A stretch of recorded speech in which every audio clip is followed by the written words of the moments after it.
A statement win for the Philadelphia Eagles on Sunday in Baltimore. And what will the haters say now? The Birds went on the road, and after that first quarter, they kicked the Ravens' teeth in. You're watching Eagles Now by Chat Sports. Chase Sr. here with you, and it's yet another Victory Monday here on the show, and that is 8 straight wins for the Eagles.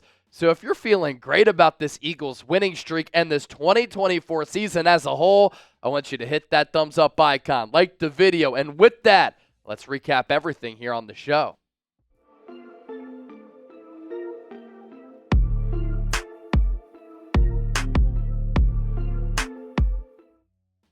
And I want to start here because it's the most obvious and most impressive takeaway from this win against the Ravens, but throughout the duration of the 2024 campaign.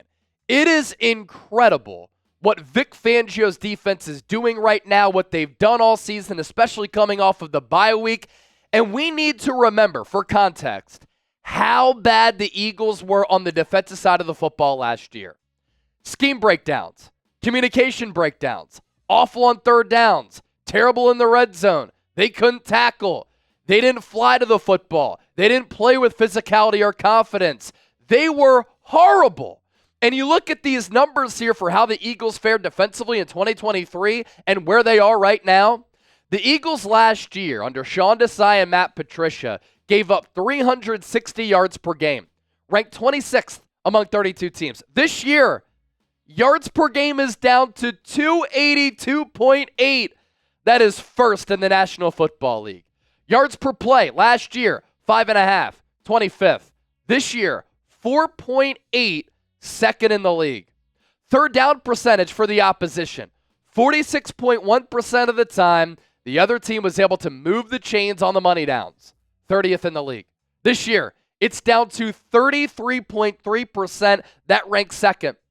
The Eagles' red zone touchdown percentage, I just mentioned they couldn't get stops in the red area. Teams were scoring a touchdown last year, 65% of the time. This year, it's down nearly 20 points to 45.9%. That's fifth. Their sack percentage from 24th last year to 7th this year. And then the most important statistic, points per game allowed. Last year, the Eagles surrendered nearly 24 points per ball game. That was 28th in the league. This year, 18.2. That is fourth. In a league in which games are usually decided by one score or less, and this year it's been historic in that category, to make this much of a difference by about 5 points, that is massive. And a great sign of good coaching when a coaching staff, and in this case a defensive coordinator, is able to make adjustments in game, adjustments throughout the season, and Vic Fangio has been able to do that since the bye, recognizing his personnel, having them adapt and really cater to a new scheme. Another great sign of coaching is maximizing players, putting players in a position to succeed, and player development. We are seeing veterans having great years and bounce back years from a year ago. We are seeing rookies play at an all-pro Pro Bowl level in Quinyon Mitchell and Cooper Dejean. And we are seeing some of these second-year players and third-year players within this Eagles defense really start to elevate. And as far as those adjustments go, that's what Vic Fangio was able to do in-game against Baltimore. On the first 2 drives yesterday, the Ravens scored a field goal and a touchdown. Then, following that, punt, field goal. 2 missed field goals from Justin Tucker in a row. He's cooked. Jake Elliott showed him how it's done. A punt, and then a turnover on downs. Before that garbage time touchdown, the Ravens had 3 points in their final 8 possessions. And it's how the Eagles did it in this game. It's how they've done it during this 8-game winning streak, and this is why the Eagles are Super Bowl contenders. Because when you have a defense like this that's so fundamentally sound, that flies to the football, that plays with speed and physicality, that is sound within the scheme, and that is good at all 3 levels, you have a chance to stop some of the most high-octane offenses in the NFL. Philadelphia did it a couple of weeks ago against Washington, one of the best offenses in the National Football League at that time, a good offense with the Rams, and one of the top offenses in the league on Sunday in Baltimore. They dominated the line of scrimmage. They had great defensive line play against the pass, against the run, great linebacker play led by Zach Bond and Nakobe Dean, and great secondary play without Darius Slay. And what's so impressive is how Howie Roseman's been able to build this team. And what's so exciting is that for a city that loves smash mouth defense, it looks as though this Eagles defensive core could be together for years to come. Look at the ages of some of these marquee defensive players. Cooper Dejean. How about the hit stick on Derrick Henry? That sent a ripple effect through M&T Bank Stadium. It made the Eagles sideline, as Jim Nantz said, go ballistic. He's only 21 years old. He's a stud. Jalen Carter, so disruptive at defensive tackle. He's 23. Nolan Smith, another sack. He's 23. Quinyon Mitchell, all-pro level player this year, 23. Jalix Hunt, Brandon Graham gets hurt. Hunt steps in. He's making plays on special teams and defensively. He's only 23. Jordan Davis is 24. Milton Williams is 25. Reed Blankenship is 25. Now, it's going to be difficult to pay all of these players over time. Milton Williams is going to be a free agent. Reed Blankenship is under contract the next 2 years. The Eagles this offseason will have to decide if they want to exercise the fifth-year option on Jordan Davis to have him under team control for the next 2 years. But Jalix Hunt, Quinyon Mitchell, Nolan Smith, Jalen Carter, Cooper Dejean, they are going to be foundational players of this Eagles defense for years to come. And Howie Roseman, historically, has struggled a little bit with building the defense. Him and Jeffrey Lurie prioritize the offense. But Howie Roseman in the draft and free agency has flipped this Eagles defense from being one of the worst units in the league last year, if not the worst, to the best in the NFL in the span of an offseason. It's really incredible work. And as a whole, in its entirety, how about Howie Roseman's offseason acquisitions paying off here? Saquon Barkley is an MVP candidate and the leader to win NFL Offensive Player of the Year, especially after he outplayed Derrick Henry yesterday. You have Quinyon Mitchell, Cooper Dejean, who I talked about.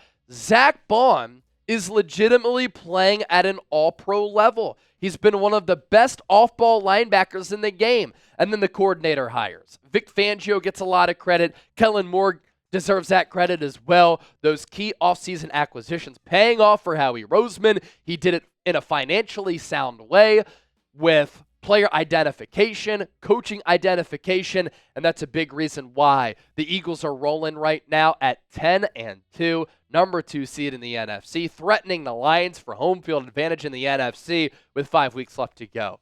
So this is a special season brewing for the Eagles. I love the vibe around this team. The players and coaches are loving one another, and just the way that they play has me very excited. If you're with me, type "Go Birds" down in the comment section right now. Plenty more to get to as we're only starting to take flight on today's show, but today's Philadelphia Eagles now. Sponsored by our friends at GameTime. If you were watching Eagles fans take over Baltimore, how majestic of a sight was that? If you were watching Michigan-Ohio State on Saturday as Michigan comes through with the upset, and then later on in the day, Texas A&M, how do you not want to be a part of environments like that that are raucous, that are just so cool to witness, that are nostalgic in a way, that have energy?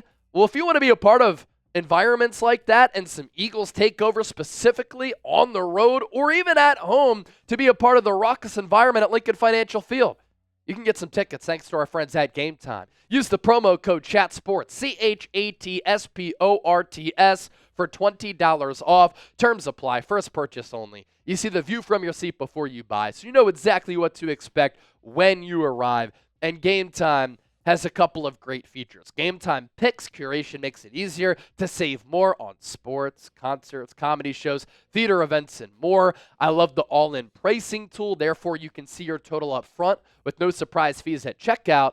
And if you want to go to Panthers-Eagles, here's a look at Lincoln Financial Field if you're very particular about where you want to sit. But then you get the view from your seat before you buy, so you know exactly what to expect when you arrive. Your purchase is also covered with the most flexible customer service policy in the ticketing industry. So take the guesswork out of buying tickets with GameTime. Download the GameTime app, create an account, use the code CHATSPORTS for $20 off your first purchase. Terms apply. Again, create an account, redeem the code CHATSPORTS, CHATSPORTS, for $20 off. Download GameTime today. What time is it? Game time. What time is it here on the show? To keep it moving on this Victory Monday. Two pillars of this aforementioned Eagles defense, Jalen Carter and Zach Bond. Their consistency has been very impressive this year, and their consistency on display against Baltimore. Both players played 100% of the snaps. As for Zach Bond, continues to be one of the best developmental stories in the league. Eagles took a chance on a player who was not an off-ball linebacker with New Orleans, primarily used as an edge rusher. And this year, thanks to Howie Roseman's fiscally responsible signing and highway robbery of a contract, and Vic Fangio utilizing him in a role that the Saints didn't envision, he's ended up being a great off-ball linebacker for this Eagles team, who's used in a variety of ways. Good against the pass, good against the run, plays with feel and instincts. He can be used as a pass rusher as well. Has an overall Pro Football Focus grade this year of 89.6. He has a coverage grade of 91.5. Both two of the highest marks among all defensive players and linebackers this season. And Jalen Carter, dominant. And his dominance doesn't always show on the box score just because he's always getting double teamed, sometimes triple teamed. Yesterday, he was held on multiple occasions, but his impact is felt when you watch the tape because you see him demand so much attention. You see him bulldoze and truck stick offensive linemen. You see him being so disruptive. Even when he's on the ball or off the ball as far as making a play, he is a beast, and he was a menace against Baltimore. And all year, he's been doing this. He can be one of the top defensive players in the game. Overall Pro Football Focus grade of 76.9. His pass rush grade of 85 is fourth among all defensive tackles. His pressures are fourth among all players at that position with 43. He's tied for the sixth most hurries with 30. He has 21 stops, 8 quarterback hits, 4.5 sacks, and his 617 snaps this season, first among all interior defensive linemen. Before we continue to move forward, I put out a lot of this information on my social media pages, so be sure to give me a follow if you want to stay more in the know with more Eagles coverage. At Chase_Senior on X, at Chase_Senior on Instagram. A big following, reaching millions of people every single month, on top of reaching millions of people every single month right here on YouTube. Saquon Barkley did it again. 23 carries, a $107, 4.7 yards per carry, a touchdown, and a clutch 25-yard touchdown to really seal this game for Philadelphia. Couple of takeaways. I thought the play calling early in the game was a little bit weird from Kellen Moore. He gets a carry on the first play from scrimmage. He scampers up the gut for 12 yards. And then you target Paris Campbell, Will Shipley, and who was it? And Britton Covey on the next few plays. That was a little bit weird. Now, the Ravens do have one of the top rushing defenses in the NFL and did have that number up there coming into the game, but they were stacking the box, and they had a lot of 7, 8-man fronts. They wanted to stop the run. That was the focus. But still, if you're Kellen Moore, you got to hand Saquon Barkley the ball. But this Eagles offense, this Eagles defense, they feel the opponent out, they make some of these in-game adjustments, and then they attack. And then they wear teams down throughout the course of a ball game. I've been saying this for the last 2 months. And finally, you see some of the national talking heads who are starting to talk about the same things that I've been talking about over the last 8 weeks. Eagles play bully ball. They play physical. They dominate both lines of the line of scrimmage. And they wear teams down throughout the course of a ball game. You saw that happen yesterday against Baltimore. And so you knew that even though Saquon Barkley was held in check, partially because of Baltimore's defense being good up front, partially because of the play calling, that at some point he was going to find his groove, he was going to hit a home run, he was going to break off a long touchdown run, and this Eagles offensive line was going to win. And Saquon had, I think, 70 yards rushing, something like that, in that fourth quarter. So about 70 yards rush in that fourth quarter among his 107 yards for the game. And the 25-yard touchdown, the home run there, boom. It was like what he's done all year, what he did at Penn State, and it was an explosive play. Speed, precision, cut, acceleration, breaking tackles, taking it to the crib, and we will never forget this moment. This day goes down in history. March 11th, 2024, when the Philadelphia Eagles signed Saquon Barkley and the Giants let him walk to a division rival, and in turn, he's helped to change the course of this Eagles 2024 season in a historic way. And it's so funny. You look at some of the replies here. Eagles are going to regret this. Giants made a good move in letting him go. It's an overpay. He's cooked. He's injury prone.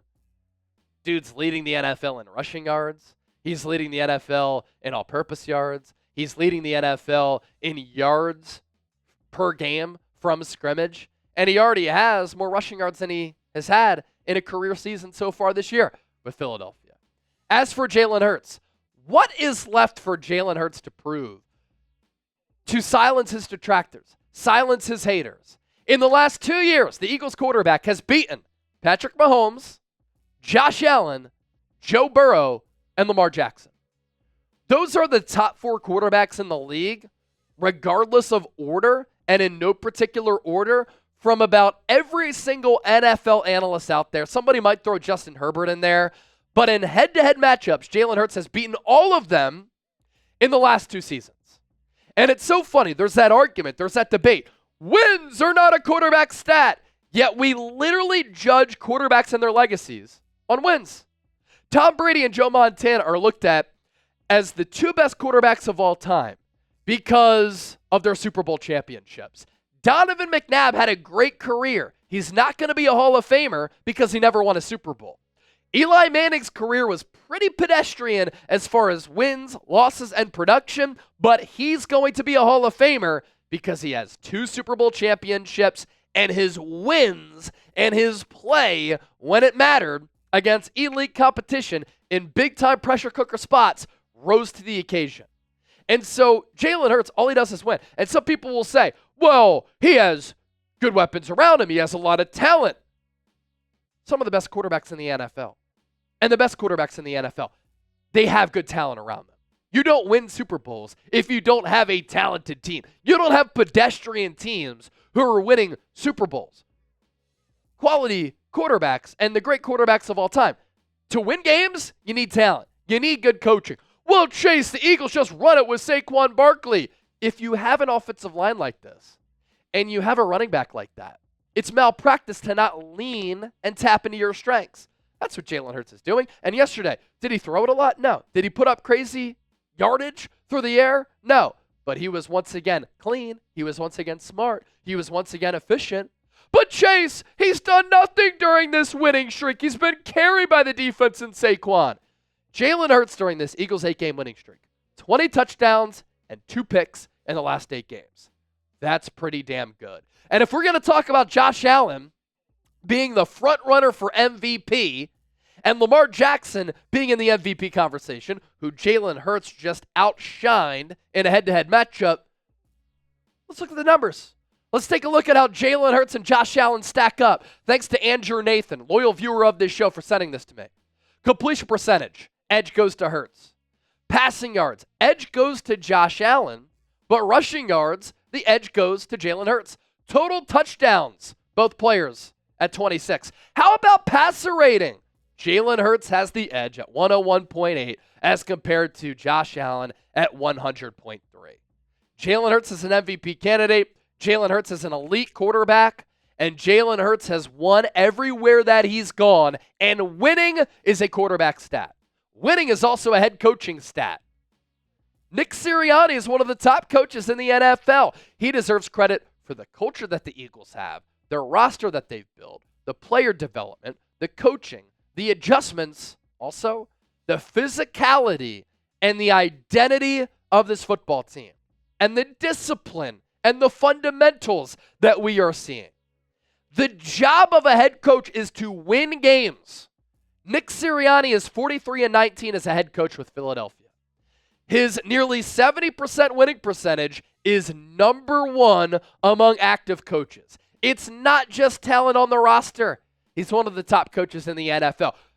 Bill Walsh with the Niners had Joe Montana, Jerry Rice, Ronnie Lott. Those were talented teams. Bill Belichick had great defenses, Tom Brady, Randy Moss, Julian Edelman, good running backs, good rosters. Andy Reid has Patrick Mahomes and great defenses. Kyle Shanahan has had loaded offenses. Mike Tomlin, when he won a Super Bowl, loaded roster. When coaches win big, they have talented teams because talent trumps all. Talent wins you titles, but you have to win with that talent. And if you don't, that's why we see all these head coaching firings. And don't hit me with Nick Sirianni doesn't call plays. What does he do well? Well, are you going to tell me that Dan Campbell, John Harbaugh, Jim Harbaugh, Mike Tomlin, and Bill Belichick are or were great coaches? Well, Nick Sirianni also doesn't call plays. Those coaches didn't call plays. Coaching, player development, fundamentals, discipline, culture, hiring a staff, that holds weight. So too does game management. If you're still rocking with us, type real one down in the comment section. I brought the heat here on the show. I want you to bring the heat down in the comments.